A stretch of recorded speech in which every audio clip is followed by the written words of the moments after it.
Olá, ouvintes! Estamos começando mais um podcast aqui do Empreenda Talks, um podcast voltado ao mundo empreendedor, para aquele que quer ter uma dica de como melhorar seu empreendimento ou para aquele que quer começar um novo negócio. A gente vai trazer muitos conteúdos relevantes aí para o dia a dia de vocês.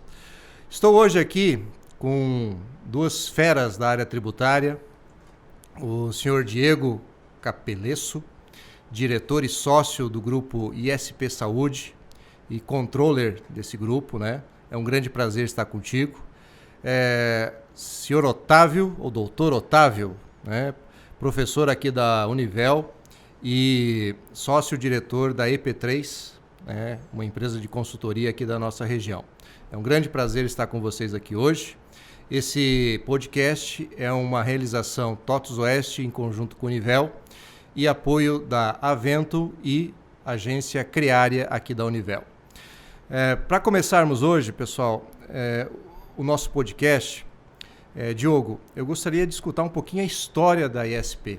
Quando que começou a ISP? Como é que foi essa trajetória? Porque o grupo ISP hoje é um sucesso regional aqui da área de saúde. É uma empresa, é um grupo econômico aqui que se destacou em um mercado regional de agronegócio. E saúde não tem muito a ver com isso. Conta um pouquinho essa história para nós, como é que isso aconteceu? Vamos lá, então, primeiramente, obrigado pelo convite, é um prazer fazer parte dessa empreitada, né? O ISP Saúde tem já 26 anos de história, né? Atualmente, falar alguns números assim, a gente está numa folha de pagamento, lá a gente processa mais de 550 pessoas que depende, né, do grupo como um todo ali, que a gente processa folha de pagamento. A gente tem então aí quase 50 franquias espalhadas pelo Brasil, com mais de uma marca, né? A gente tem o ISP Saúde, é uma marca, a gente tem a Shopify, que é uma outra marca, que tem alguns conceitos um pouco diferentes em relação à parte comercial, mas a parte de estrutura, de back office é igual, né? A gente tem isso optado para todos. A gente tem a Smart BR, que é uma empresa de tecnologia, então a gente vem desde o início investindo num software próprio nosso. A gente investiu em mais de 31 milhões nos últimos anos só em software, tecnologia própria. Só em tecnologia? Só em tecnologia. Aí a gente tem uma fábrica, né, que fica lá em Santa Teresa, também tem lá, né, uma estrutura grande, mais de 12 mil metros quadrados, mais de 100 pessoas lá, onde a gente fabrica, né, equipamentos e produtos para a saúde. E a gente tem aí há uns 2 anos uma instituição de pagamento própria que a gente criou também dentro do grupo para fazer o meio de campo, né, entre os pagamentos que ocorrem, recebimentos, toda essa visão do fluxo financeiro, que é a DAF, né, tecnologia ali. E a gente tem também uma empresa de educação dentro do grupo, né, e marketing também. Então é uma estrutura já complexa, grande, e que a gente vem, enfim, né, seguindo aí os desafios, né, do dia a dia. A gente teve aí, pós-pandemia, né, uma movimentação bem grande, a gente teve uma sazonalidade, as vendas aumentaram um monte, e depois da pandemia a gente teve uma pequena redução, né, acompanhada pelo mercado. Mas a gente vem investindo muito, né, em tecnologia, continua investindo muito em tecnologia, para conseguir gerenciar, né, acompanhar o mercado que tem e principalmente estar um passo à frente, né? A gente traz muitos produtos de fora. Vocês estão trazendo muita inovação, né, para o Brasil. Para a área como um todo, né? Não, legal, Diogo. Otávio, fale um pouquinho da EP3 e fale também da sua trajetória aí, professor Otávio, doutor Otávio. Bom, primeiramente agradeço mais uma vez o convite. É um prazer estar aqui conversando com vocês nesse novo empreendimento, nesse podcast, de com certeza muito sucesso. A minha trajetória é um pouco longa aí na parte tributária, mais de 15 anos de experiência na parte jurídica tributária. Sou advogado, sou sócio-diretor da EP3, que é uma empresa de consultoria tributária.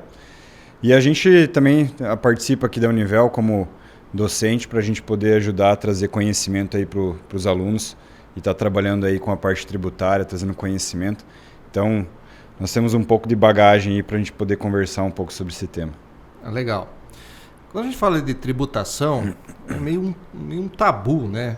Porque a maioria das pessoas não entende muito bem isso e no Brasil é extremamente complexo. São muitas regras tributárias e essas regras são mutantes, né? Elas mudam constantemente, né, Otávio? Como é que é isso? Como é que é esse mundo de leis no Brasil para a área tributária? E como é que o empresário consegue atuar nisso de uma forma eficiente? Pois é, hoje existem estudos, né, que em média 46 a 48 novas normas tributárias saem todo dia. Então, uma empresa que não investe em tecnologia, que não investe em consultoria ou até novos estudos, eles vão estar sempre atrasados com a nova legislação. E a legislação, o pior de tudo é que ela é interpretativa. Então, nós três aqui que estamos conversando, se eu trouxesse uma mesma lei para nós, a gente pode tirar uma interpretação diferente de cada um. É subjetivo, né? É subjetivo, exatamente porque a gente tem um processo de construção legislativa que ele é complexo. Então, às vezes, demanda um estudo por trás de vários governadores, deputados, senadores, e na construção desse texto legislativo gera muito impacto. Então, na hora de construir a lei, às vezes, gera uma interpretação dúbia. E isso é um grande problema no nosso sistema tributário hoje. Então, a gente acrescenta isso ainda mais de 450 mil normas vigentes no país, uma complexidade do sistema. 450 mil normas vigentes no Brasil. Não tem um ser humano que consiga acompanhar tudo isso. É praticamente impossível. Hoje, eu acredito que a única órgão possível de validar isso é a Receita Federal, porque ela investiu muito em tecnologia para consolidar toda essa informação. E, Diogo, como é que a ICP consegue lidar com tudo isso?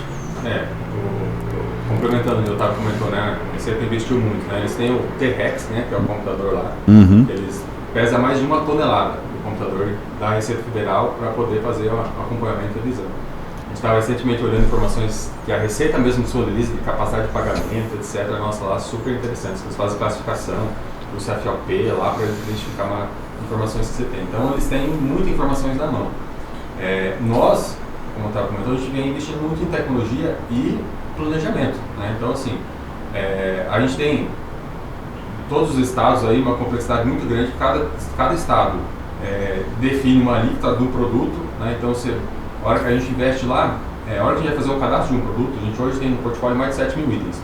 Quando faz o cadastro de um item, a gente olha todos os estados, qual que é a alíquota interna para fazer, eu preciso cadastrar isso, né, para poder, a hora que eu vender para aquele estado, eu não preciso nem ter unidade lá, mas a hora que eu vender para aquele estado, eu tenho que saber qual que é a alíquota que aquele estado tem para aquele produto. Então, para mim poder vender para o Brasil todo, eu preciso ter isso. Então, assim, a gente precisa ter, né, investimento em tecnologia, precisa ter acompanhamento, precisa ter boas assessorias, né, que a gente utiliza lá a EP3, para poder fazer acompanhamento de tudo isso. Mas e a empresa ainda tem que investir muito em tecnologia. Eu estava olhando os números que o Brasil, acho que é o número de 2021, recolheram 5,5 bilhões de impostos a mais do que era devido. Por falta de informação, por falta de conhecimento, por falta de só olhando o que é devido, né? E aí, fora, né, questões de planejamento tributários que a gente faz muito lá, né? De benefícios que tem em determinados estados para determinadas situações. Então, né, essa guerra dos estados que ocorreu com os de FAO, né, benefícios de vendas não presenciais, enfim. É uma série de benefícios aí que a gente tem que acompanhar, entender e utilizar, né? Tem que ir lá, abrir uma unidade lá em alguns estados para poder se aproveitar desse benefício. Então, deixa eu ver se eu entendi, Diogo. Além de nós termos uma carga tributária complexa, alta, nós pagamos imposto errado. Nós gastamos muito dinheiro errado. E, Otávio, isso pode quebrar uma empresa? Com toda certeza. Até complementando o que o Diogo comentou, né? Essa complexidade que gera entre a guerra fiscal dos estados é o que provavelmente gera muita demanda fiscal e o que leva à falência de grandes empresas. Porque quando a gente fala numa estrutura de uma empresa na relação de custo, eu preciso compor esse ICMS que vai sair de outro estado, né? Então, às vezes, um estado que tem uma alíquota muito maior e eu não coloquei isso dentro do meu custo, provavelmente eu vou estar perdendo margem nesse produto. E isso pode gerar numa cadeia que pode me levar a uma falência se eu não tiver esse controle, né? Então, nós podemos, se a pessoa não está muito alinhado com a questão tributária, ele pode gerar um custo equivocado e o empresário pensar que está ganhando mais, mas não está. Exato. E pode ter um problema financeiro lá na frente. Exato. E veja assim, por exemplo, algumas alguns setores no nosso mercado, por exemplo, varejo, distribuição, a margem é muito pequena. São setores que às vezes trabalham com uma margem de 1%, 2%. Um erro em cálculo de custo pode prejudicar muito a empresa, muito mesmo. E a influência tributária ela traz essa previsibilidade, porque a gente ter um cálculo certo com análise tributária em conjunto, isso leva uma previsibilidade de gestão mais assertiva. E adicionando a isso, a gente usa o planejamento tributário para conseguir mais benefícios, trazer mais resultado, mais receita para a empresa, mais investimento através desses benefícios que surgem da lei. Eu diria até que um pouquinho além, assim, né? Se você não fizer, né, uma boa avaliação, né, tributária ali, não é que você pode quebrar, mas muitas vezes inviabiliza o seu negócio. Uhum. Porque existe determinado benefício para determinada área. Se você não se utilizar daquele benefício, querer, digamos, seguir sem planejamento, sem fazer uma avaliação com profundidade, você vai recolher os impostos normais, digamos assim, né? E não é viável. Você olha, mas como que uma tal pessoa faz? Não, por causa que tem benefício aqui, benefício lá, etc., para conseguir viabilizar o seu negócio. Então nós temos uma dica importante aqui. Se você quer abrir o seu negócio, um dos passos iniciais, ou antes de abrir, é analisar toda essa complexidade tributária para ver se é viável você ter um negócio e que dê resultado. Isso, Diogo. Então nós temos que ter, pessoal, planejamento.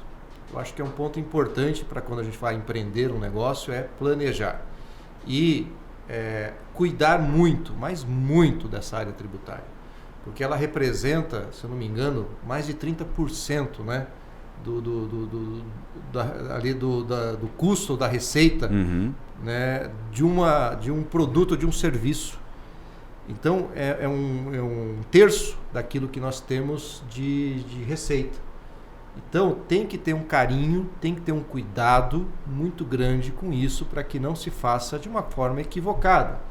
E você tenha problemas depois financeiros nesse processo. E assim, Emerson, é até engraçado, né? Porque a gente fala que hoje o nosso maior sócio é a Receita Federal, né? É o fisco. Porque ele realmente arrecada, a gente precisa estruturar um Estado que tenha dinheiro para poder trazer serviço público de qualidade. E a gente vê na prática o que acontece. O empresário pagar errado a mais, o fisco ele nunca vai falar que você está pagando errado. Então, na hora de você preencher, por exemplo, um SPED, colocar que você está recolhendo a maior, o fisco ele vai aceitar. Agora, se você colocar recolhendo a menor, o fisco não vai aceitar, ele já trava automático. Por isso, do planejamento faz muito sentido, porque a gente precisa pagar o que é certo, o que é devido, não pagar a maior. E o pagar a maior, realmente, ele pode ser um prejuízo financeiro para a empresa, né? Às vezes, você está começando um negócio, tem muito desencaixe financeiro com investimentos e você precisa ter esse fluxo. E o fluxo, às vezes, está na estratégia tributária. Legal. Diogo, uma curiosidade aqui. Qual é a estrutura que o Grupo ISP Saúde tem para cuidar disso? Né, para cuidar da questão tributária dentro da organização? Então, a gente tem um escritório de contabilidade digital, né, então, que pertence ao grupo, né, escritório próprio nosso ali, que a gente faz, então, essa contabilidade, essa parte fiscal, essa parte tributária, essa parte de gestão dentro de todo o grupo, mas não necessariamente pertence ao grupo, então toda a rede de franquias e tudo mais. E a gente tem ali cerca de 50 pessoas voltadas para isso. 50 pessoas para cuidar com carinho esse processo tributário. E ainda não é suficiente. Como eu comentei, a gente precisamos de uma consultoria externa para poder acompanhar, porque é muita coisa. É impossível, né? A gente precisa ter complementações em relação. É sobre-humano. Então, vocês têm uma estrutura de 50 pessoas e com isso vocês acompanham toda essa legislação, essas mudanças, essas evoluções? Exato. Eu vou contar um exemplo aqui que aconteceu algum tempo atrás com nós, que está em discussão até hoje, já fazem mais de 8 anos que ocorreu essa atuação nossa. Então a gente tinha uma filial lá em Minas Gerais e as vendas realizadas por lá fazia a transação no cartão, só que a mercadoria saía aqui do Paraná, né? Nosso centro de distribuição aqui em Santa Teresa. A mercadoria saía diretamente lá para a clínica, né? Geralmente são profissionais da saúde que a gente atendia. Eles são equipamentos grandes, né? Então nem sempre a loja lá tem esses equipamentos. Então fazia a transação lá, né, o cliente pagava lá para a filial de lá e a mercadoria saía daqui. O fisco foi lá, olhou o nosso estoque, mas você recebeu de cartão aqui, né, por mês lá, cada um dos meses fez a comparação, você deu 300 mil de cartão aqui, mas faturou só 100 mil, você só negou 200 mil nesse mês aqui. Aí fez levantamento nos últimos 5 anos, deu lá mais de R$1 milhão de multa para nós. Caramba! De uma coisa, falou, não, espera aí, né, a mercadoria transferiu, saiu aqui do CD. E aí, se nós não tivesse tecnologia, não tivesse todas as informações, com certeza a gente estava ferrado, porque é nós, contribuintes, que temos que ir lá e provar que não foi aquilo que ocorreu. Não, pera aí, a filial que fez a venda, mas a mercadoria saiu aqui do estado do Paraná, né? Saiu em circulação, tudo que a gente faz tem todo o nosso fiscal, toda a receabilidade, conhecimento, transporte amarrado, tudo mais. Só que eu que precisei demonstrar isso. Então eu tive que pegar cada uma das transações, milhares de transações, justificar lá, ó, qual foi a nota fiscal que saiu, o conhecimento de frete amarrado. No detalhe, para mostrar para ele lá, ó. Não houve nenhum erro aqui, não teve uma fé, nada. Só que o custo que tem para isso, né? Você estava falando das pessoas que tem, é gigantesco, né? Para a gente poder gerar essas informações, o tempo que precisa a gente trabalhar, né, em cima disso, várias discussões, tive que ir para lá várias vezes para discutir, para nem ser ouvido, né? Porque algumas vezes eu fui para lá e o juiz lá, enfim, a corte não precisa ouvir. Né? Então, assim, coisa. É um absurdo, né? Se for parar para pensar, é um absurdo certas coisas que ocorrem. E aí, né? Então, assim, a gente, além de ter toda essa estrutura, e mesmo com isso, muitas vezes você acha que você está fazendo tudo certo. Não, pode ser que tá. Agora foi lá para o Supremo Tribunal discutindo conceito de discussão da mercadoria. Eu saí tudo com nota fiscal, mostrei toda a receabilidade. Né? Em segunda instância a gente ganhou, mas vai para o Supremo para discutir efetivamente isso. Então, é um absurdo, né? É uma complexidade. E o custo que você vai ter, que você teve, né, para você estruturar toda essa defesa, né? Porque realmente, e é engraçado, porque a legislação ela protege o órgão federativo, ele protege o servidor. Ele dá, a gente pode dizer assim, que ele dá uma previsão onde que tudo que o auditor falar é verdade. Então, por isso que cabe a nós, contribuintes, quando a gente não concorda, a gente tem que comprovar o contrário. E esse comprovar o contrário que é o nosso custo maior, né, numa situação como essa. Se você não ter tudo isso bem guardadinho, bem estruturado, bem fácil de achar, você se complica. Com certeza. Esse investimento em tecnologia, né? Como que eu ia, 5 anos atrás, demonstrar cada uma das transações do cartão de crédito, a nota fiscal amarrada, o conhecimento de transporte amarrado, todas as informações de rastreabilidade para o fisco, né, ir lá e, enfim, fazer uma avaliação ainda, porque agora vai lá para o Supremo discutir, né, judicialmente se é devido ou não, se nós estávamos fazendo certo ou não. E a gente tem mais outros exemplos que dá para a gente contar, né, que talvez é interessante, é legal, que recentemente a gente teve lá no Espírito Santo, né, nós temos uma unidade lá, uma franquia, aí a gente teve algumas complicações internas, né? Enfim, o gestor acabou saindo, se desligando, a gente tinha uma equipe lá de 4 pessoas, as outras pessoas também acabaram saindo, aí a gente contratou outra pessoa e a gente pegou esse gerente e trouxe para cá, né, para Cascavel, para a gente fazer um treinamento com ele. Nesse tempo, o fiscal foi lá visitar uma empresa vizinha lá, olhou lá, não tinha ninguém. Ele falou, como não tem ninguém aqui, né? Uma empresa de fachada, porta fechada, né? Tô vendo que tem movimentações aqui e não tem ninguém. Aí bloqueou o nosso faturamento. Nossa! Bloqueou, simplesmente foi lá. 3 semanas, né? Não fature mais. E durou 3 semanas para conseguir desbloquear. Eu fui para lá, não consegui falar com o fiscal, né? Fui lá na agência de atendimento, implorar lá para poder falar, eu tô aqui presencialmente, a gente ficar. O gerente foi lá para Cascavel fazer treinamento, tá formando equipe aqui e tudo mais. Demoramos 3 semanas. O Otávio fez um monte de pedidos lá para conseguir sermos ouvidos. Depois de 3 semanas que a gente conseguiu desbloquear. Mas pensa, você, né, ficar 15 dias, né, mais, né, 20 e poucos dias ficou sem poder fazer o faturamento da empresa, como é que sobrevive, né? Aí eram clientes desistindo de compra, né, porque eu comprei, não consigo receber mais a mercadoria, só porque ele passou lá na frente, viu que não tinha ninguém por azar, né? Que ele passou lá que o gerente estava aqui em treinamento, estava formando novamente aqui, que a loja acabou ficando, né, fechada, mas a mercadoria em si, a distribuição, a gente faz, né, precisa da operação, então é complicado, né? E até porque assim, essa operação é um conceito muito novo, né? A própria jurisprudência ela não trouxe ainda o conceito de dropshipping, que é o dropshipping ou a venda à ordem, que a gente fala muito, né? Então, o que é isso? Eu trazer um produto que vem do Paraná e ele vende Espírito Santo, mas esse produto ele sai do Paraná. Então, eu tenho, digamos assim, uma triangulação dessa nota e desse produto. E isso é muito complexo, porque não é um processo simples, tanto na parte fiscal, tributária. E aí você explicar isso para o auditor chega lá e fala, ó, não tem nada aqui, então para mim significa que essa empresa não existe. Otávio, se para vocês é difícil, imagine nós, eu aqui, você falou grego agora para mim aqui, não entendi nada.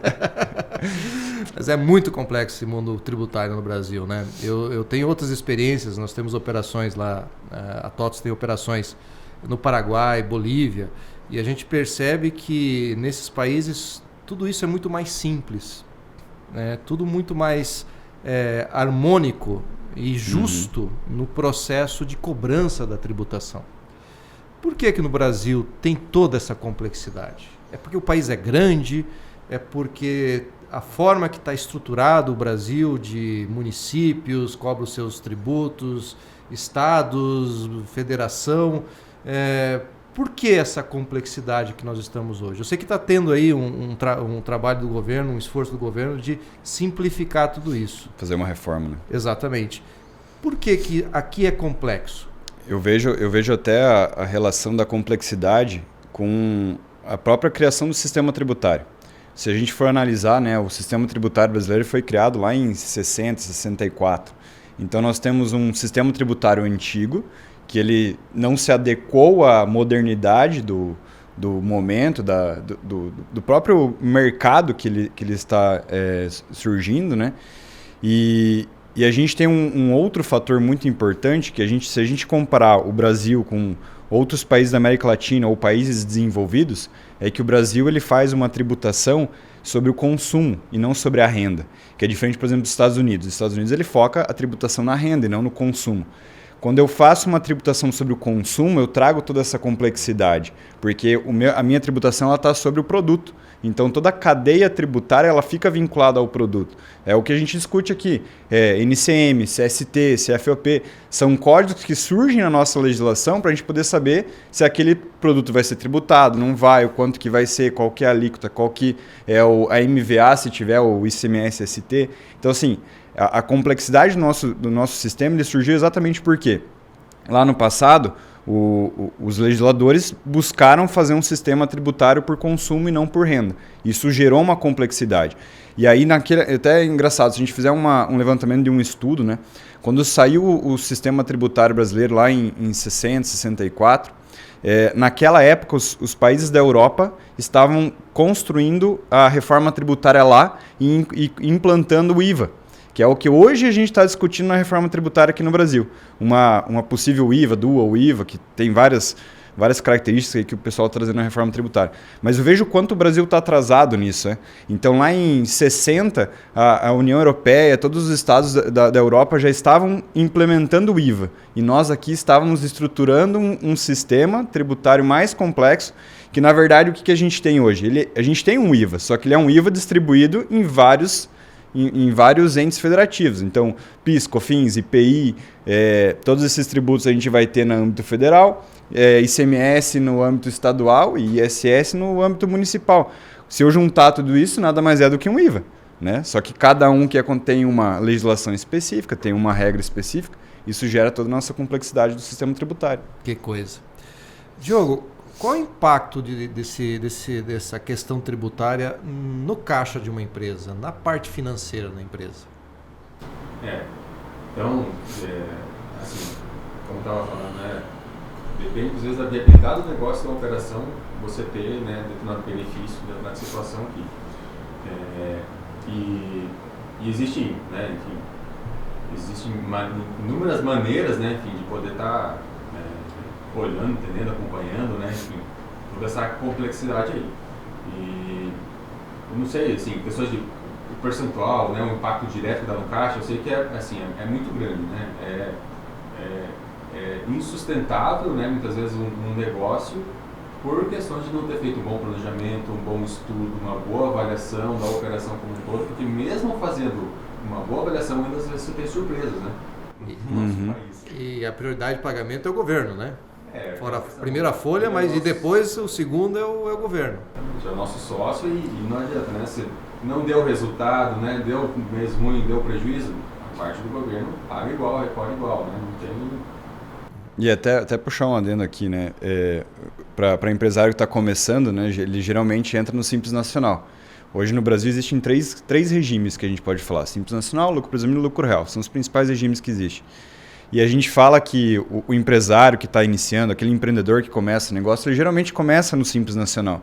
Porque é um negócio pequeno, o Simples Nacional ele é, de certa forma, simples para apurar, porque eu vou pegar o faturamento, vou tributar sobre o faturamento. Só que se engana que o Simples Nacional ele é o regime mais barato. A um determinado momento da empresa que ela está, o jogo vira. Se eu não tiver um planejamento tributário bem adequado, eu vou estar pagando mais tributo no Simples Nacional que se eu tivesse no lucro real ou no lucro presumido.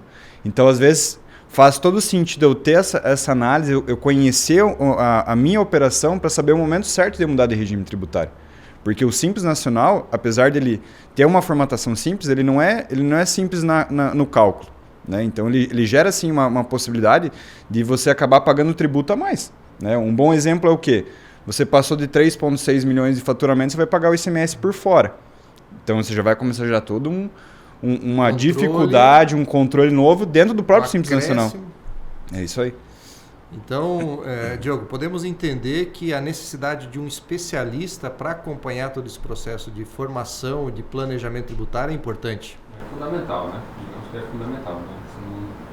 Igual você contou, por mais que a empresa seja pequena, né, muitas vezes não é viável você ir para um regime de tributação simples, né? Então é fundamental, independente do tamanho da empresa, fazer essa avaliação para poder. Legal.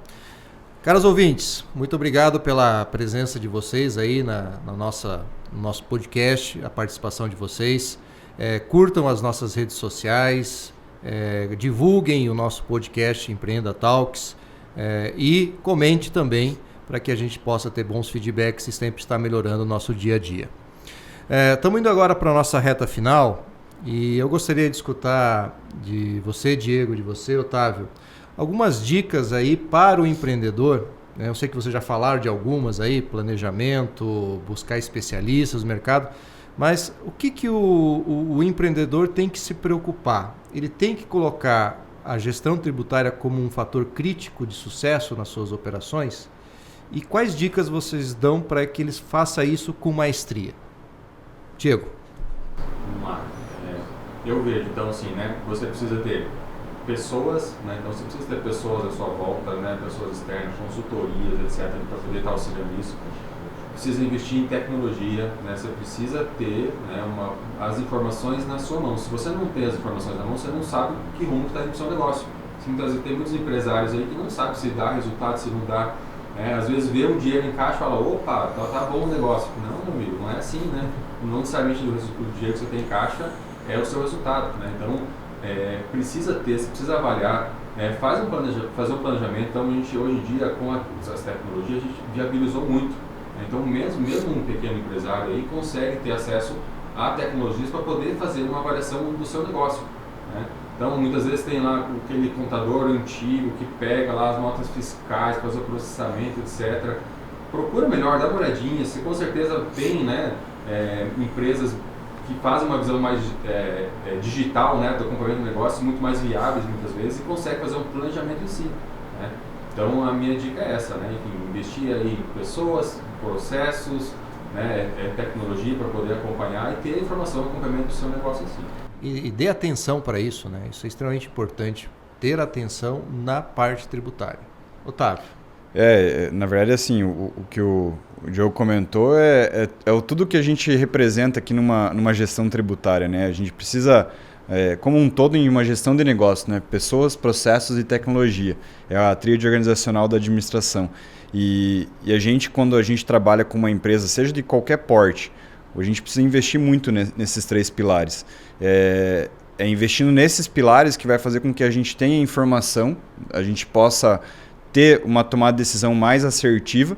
Então, a dica que eu deixo principalmente aqui para os novos empreendedores é não falhar no controle gerencial, não falhar principalmente na escolha de bons profissionais, né? Como o Diogo comentou, buscar um bom contador, buscar boas empresas para apoiar no crescimento do negócio, porque você precisa ter informação.